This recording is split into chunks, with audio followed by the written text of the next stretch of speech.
Hai co-friends, di sini terdapat pertanyaan mengenai contoh hukum perbandingan berganda Dalton.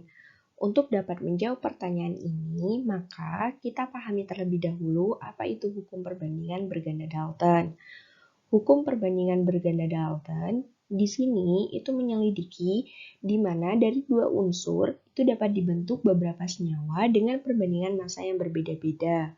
Nah, Dalton itu menyelidiki perbandingan unsur-unsur tersebut pada setiap senyawa dan mendapatkan sebuah pola keteraturan. Sehingga berdasarkan percobaannya, Dalton memberikan sebuah pernyataan di mana apabila dua unsur dapat membentuk lebih dari satu senyawa, dan jika massa salah satu unsur tersebut tetap atau sama, maka perbandingan massa unsur yang lain dalam senyawa tersebut merupakan perbandingan bulat sederhana. Jadi di sini inti dari pernyataan ini adalah dua unsur dapat membentuk lebih dari satu senyawa. Jadi di sini harus dalam senyawa yang berbeda terdapat pembentuknya adalah unsur yang sama. Contohnya misalnya di sini ada H2O dan H2O2. Di sini merupakan dua senyawa yang berbeda.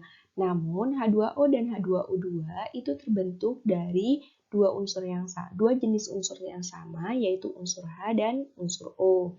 Kemudian ada CO2 dan CO. Dan di sini keduanya itu terbentuk dari jenis unsur C dan jenis unsur O. Kemudian ada NH3 dan N2H4. Nah, NH3 dan N2H4 merupakan dua senyawa yang berbeda, namun unsur penyusunnya sama, yaitu unsur N dan unsur H. Kemudian ada CH4 dan C2H6. Nah, CH4 dan C2H6 ini juga merupakan contoh dari hukum perbandingan berganda Dalton, di mana merupakan dua senyawa yang berbeda namun tersusun atas unsur yang sama, yaitu unsur C dan unsur H. Sehingga jawaban untuk pertanyaan ini kita analisis satu persatu, di mana H2O dan HCl untuk H2O itu tersusun antara unsur H dan unsur O, sedangkan untuk HCl tersusun antara unsur H dan Cl. Nah, untuk yang CH4 dan CCl4, perbedaannya terletak antara H dan Cl. Kemudian, untuk yang C, ini terbentuk dari unsur yang sama, di mana terbentuk dari unsur S dan unsur O. Nah, untuk CO2 dan NO2, dia perbedaannya terletak pada jenis unsur C dan unsur N.